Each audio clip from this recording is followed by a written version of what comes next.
Monsoon ने लगभग पूरे देश में दस्तक दे दी है, लेकिन सबसे अधिक नुकसान उत्तर भारत में हो रहा है। मौसम विभाग ने अगले कुछ दिनों में हिमाचल प्रदेश, उत्तराखंड, पंजाब, हरियाणा, जम्मू कश्मीर, राजस्थान, दिल्ली और इसके आसपास के इलाकों में और अधिक बारिश की भविष्यवाणी की है। आखिर क्या कारण है जो उत्तर भारत में इतनी अधिक बारिश हो रही है, खासतौर पर पहाड़ी राज्यों उत्तराखंड और हिमाचल में? क्या यह सामान्य बात है या किसी गड़बड़ी का संकेत? मॉनसून का इस तरह बरसना और अनेक जगहों पर तबाही के पीछे एक नहीं कई कारण हैं। आज के वीडियो में बात विस्तार से। नमस्कार, आपके साथ मैं हूं मनीषा। पूरे देश में मॉनसून कहर बनकर बरस रहा है। उत्तराखंड, हिमाचल, दिल्ली, पंजाब और हरियाणा में सबसे ज्यादा बुरे हालात इस समय बने हुए हैं। कई लोगों की जान जा चुकी है और अभी ये भी पता नहीं कि कितने का नुकसान हुआ है। पहाड़ों में खास तौर पर उत्तराखंड और हिमाचल में सबसे ज्यादा बुरा हाल है। पहाड़ जहां भर भराकर जमींदोज हो रहे हैं, तो वहीं मैदानी इलाकों में जल भराव हो रहा है। हिमाचल और उत्तराखंड में शायद ही कभी इससे बुरे हालात किसी और मॉनसून में बने हों।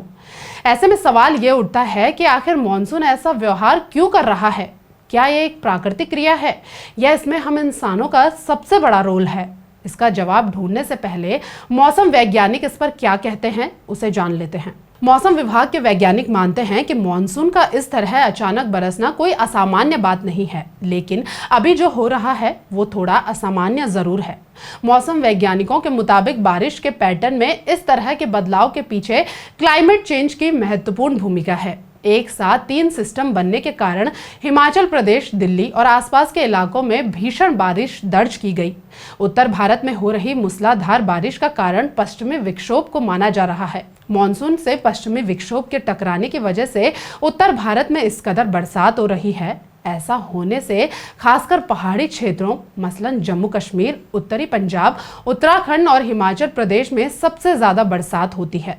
अनुमान जताया जा रहा है कि अब तक जुलाई की अवधि में होने वाली बारिश से 24% अधिक बरसात हो चुकी है। आईएमडी प्रमुख मृत्युंजय महापात्र का दावा है कि उत्तर भारत में 2 वेदर कंडीशन बन गई है, एक मॉनसून है और दूसरा पश्चिमी विक्षोभ।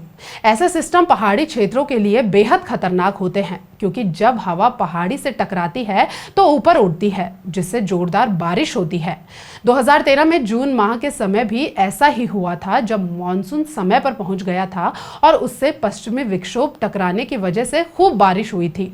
2 वेदर कंडीशन की वजह से ही केदारनाथ में बादल फटा था, जिससे हजारों लोगों की मौत हो गई थी। मौसम विभाग के सीनियर वैज्ञानिक डॉक्टर सोमा सेनरॉय ने एक इंटरव्यू के दौरान बताया कि मॉनसून देश के अधिकतर हिस्सों में काफी ज्यादा सक्रिय हो गया है। साथ ही राजस्थान के पास एक्यूप्रेशर का एरिया बना है, जिसकी वजह से अरब सागर से जो नमी है वह उत्तरी पश्चिम भारत में पहुंच रही है। उत्तरी पश्चिमी भारत के इलाकों में एक इंटरेक्शन जोन बना है। मॉनसून और पश्चिमी गर्त की वजह से आज वहां सबसे ज्यादा बारिश हो रही है। पंजाब में सबसे ज्यादा 35 सेंटीमीटर की बारिश रिकॉर्ड की गई है, जबकि हिमाचल प्रदेश में 23 सेंटीमीटर, उत्तराखंड में 16 सेंटीमीटर और हरियाणा में 24 सेंटीमीटर बारिश अभी तक दर्ज की गई है। तो अगर इस तबाही का कारण क्लाइमेट चेंज है, तो इसका सबसे बड़ा दोषी इंसान ही है। क्लाइमेट चेंज मानव निर्मित है और इसमें वैज्ञानिक की भी सहमति है। क्लाइमेट चेंज का सबसे बड़ा कारण इंसानों द्वारा फैलाया जा रहा प्रदूषण है। अगर हम नहीं संभले तो ये और खतरनाक स्थिति में आ सकता है। देश दुनिया के 97% वैज्ञानिकों का मानना है कि क्लाइमेट चेंज एक वास्तविकता है और इसके पीछे इंसान ही है। वैज्ञानिकों का मानना है कि अगले 100 साल तक पृथ्वी का तापमान बढ़ता रहेगा। इससे ज्यादा बर्फ पिघलेगी, महासागर बढ़ेंगे और कुछ जगहों पर गर्मी बढ़ेगी। कई जगहों पर ज्यादा बर्फबारी के साथ साथ ठंड बढ़ सकती है। कुछ जगहों पर ज्यादा बारिश हो सकती है, तो वहीं कहीं कम बारिश हो सकती है। इसके साथ ही कुछ जगहों पर तेज तूफान आ सकता है। IITM यानी पृथ्वी विज्ञान मंत्रालय के जलवायु वैज्ञानिक रॉक्सी मैथ्यू कॉल बताते हैं कि पहाड़ी इलाके, खासकर हिमालय की तलहटी और पश्चिमी इलाकों में भारी बारिश और भूस्खलन के प्रति अधिक संवेदनशील है। ग्लोबल वार्मिंग के कारण वायुमंडल की कमी में वृद्धि हुई है, जिसे पहाड़ियां रोकती और उठाती हैं। इस घटना को ऑरोग्राफिक लिफ्टिंग के रूप में जाना जाता है। इसके परिणाम स्वरूप अंततः भारी बारिश होती है। पृथ्वी विज्ञान मंत्रालय के पूर्व सचिव माधवन राजीवन ने हिमालय प्रदेश में भारी बारिश, बाढ़ और भूस्खलन की तुलना उत्तराखंड में 2013 में आई आपदा से की है। उन्होंने इसे मानसून पर जलवायु परिवर्तन का असर बताया और चेतावनी देते हुए पूर्व चेतावनी प्रणालियों में सुधार का आह्वान किया है। उन्होंने कहा कि सुधार के बाद पहाड़ी राज्यों में बारिश के पैटर्न में हुए बदलावों का सही अनुमान लगाया जा सकेगा। क्लाइमेट चेंज से जुड़ी एजेंसियों का अनुमान है कि आने वाले वक्त में ग्लोबल वार्मिंग बढ़ने के कारण मौसम अनियमित होता जाएगा और आबादी बढ़ने के साथ साथ प्राकृतिक आपदाओं से तबाही भी बढ़ जाएगी।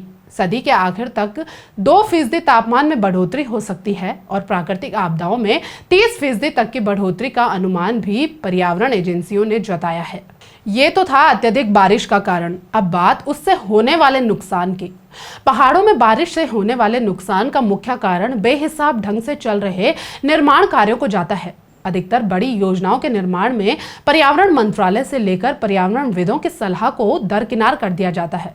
पर्यटकों के लिए नदी के ऊपर बहुमंजिला होटल बनने पर आज तक किसी सरकार ने नहीं रोका, तो नदियां तो कभी ना कभी अपना हक जरूर मांगेंगी और जब नदी अपना हक लेंगी तो ऐसे नज़ारे आपको देखने को जरूर मिलेंगे। उत्तराखंड की ही बात करें तो यहाँ पर सैकड़ों जल विद्युत परियोजनाओं के कारण लगातार पहाड़ों के सीने चलनी किए जाते हैं। सड़कों के निर्माण में जिस तरह पहाड़ों को तोड़ा जा रहा है, ये सब उसी का नतीजा है, क्योंकि इससे इन पहाड़ों की नींव हिल चुकी है। लेकिन शायद इस विषय पर सोचने को कोई तैयार नहीं है।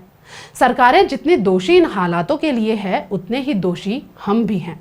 दिल्ली में आई बाढ़ इसका एक और उदाहरण है, जहां यमुना के पानी ने लोगों के घरों को डुबो दिया है। इसका सबसे बड़ा कारण दिल्ली की सरकारों द्वारा किया गया निर्माण ही जिम्मेदार है। सैकड़ों एकड़ में बना शास्त्री पार्क मेट्रो, सैकड़ों एकड़ में बना यमुना खादर ITO मेट्रो, सैकड़ों एकड़ में फैला खेलगांव, इंद्रप्रस्थ डिपो हो या और अन्य कई तरह के निर्माण, ये वो विकास के कार्य हैं जो आज दिल्ली को डुबाने के सबसे बड़े कारण हैं। जबकि केंद्रीय जल आयोग के मुताबिक यमुना से 5 किलोमीटर दायरे में कोई निर्माण नहीं हो सकता, लेकिन खुद सरकारें ही इसको मानने को तैयार नहीं है और अब इसके परिणाम सबके सामने हैं।